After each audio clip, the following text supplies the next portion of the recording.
JSO body camera video showing a woman lunging at an officer with a knife before that officer and another opened fire.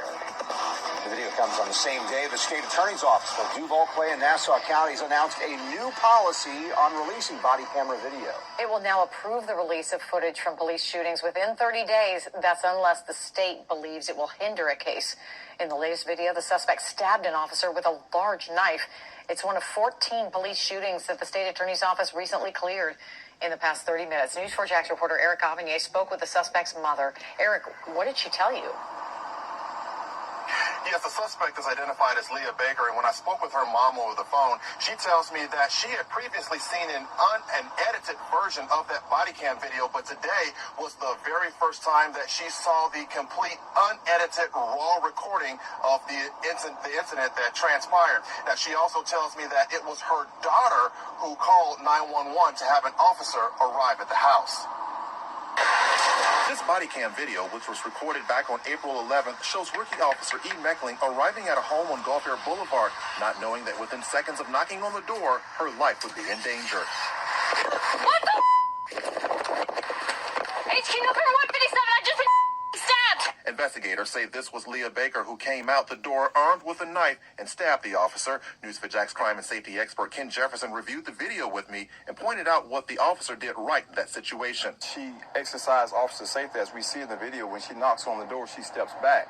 Stepping back provided distance and prevented the knife attack from being fatal. She could have easily stabbed her in the upper torso, maybe even in the face or neck area. Moments later, the confrontation escalates. Drop the knife! Get on the ground! Get on the ground! Officer Meckling fires at Baker and misses. She could have made the shot had she been calm and been threatened with a knife, but she had already been stabbed.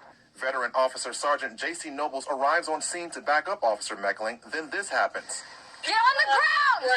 Get away from that knife! Sergeant Nobles shoots Baker several times as she ran towards him with a knife. That happened so fast that had he not stopped the threat by firing his weapon, he could have been fatally stabbed as well. So he did the right thing. Baker was taken to the hospital where she eventually died from her injuries.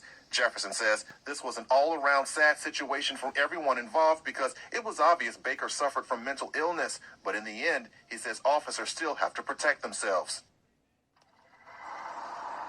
Now, Baker's mother wants the public to know that she does not condone her daughter's actions, but says at the same time she has fought different hospitals to get the mental help for her daughter that her daughter desperately needed. Now, coming up at 11, we're going to have more on that body cam video, and you're going to hear from our crime and safety expert Ken Jefferson on why he says we all can learn something from that body cam video. It's a report you don't want to miss. Reporting live, Eric Avignon, Channel 4, the local station.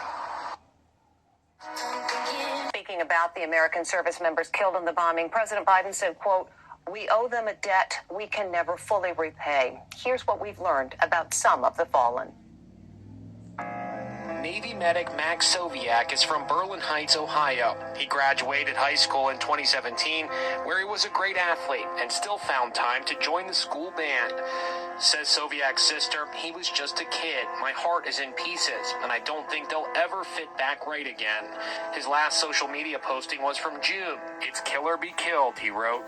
Riley McCollum from Wyoming was on the high school wrestling team. He was expecting his first child in 3 weeks. Kareem Nkoye also served in the Marines. He's from California. His father learned about his son's death when 2 Marines came to his home Thursday night to break the news. David Espinosa, a Marine from Laredo, Texas, was among the fallen. 20-year-old Lance Corporal Jared Schmitz was raised in St. Charles, Missouri. His heartbroken dad said he was notified of his death at 2:40 a.m. "I won't be able to see the man that he was very quickly growing into becoming," Schmidt's father said. Our prayers are with everyone who has lost someone they loved.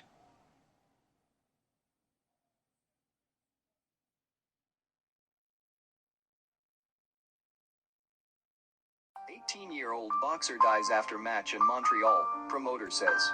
Mexican boxer Jeanette Zacarias Zapata was knocked unconscious on Saturday night. A young Mexican boxer has died, days after being knocked unconscious during a match in Montreal, and being taken away in a stretcher, The event's promoter has confirmed Jeanette Zacarias Zapata, 18, was taking part in the Jim Gala International Boxing event at the Iga Stadium in Montreal's Jerry Park on Saturday night. She was fighting Quebec boxer Marie-Pierre Howell, but fell unconscious at the end of the 4th round of a 6-round fight. This morning, that uncontrollable rain from Ida resulted in untreated wastewater being dumped into the Charles River. The Herald reports this happened yesterday morning near the Esplanade. It's unclear how much sewage was released into the river. The paper reports the Massachusetts Water Resources Authority advised people to stay away from the water to avoid increased health risks.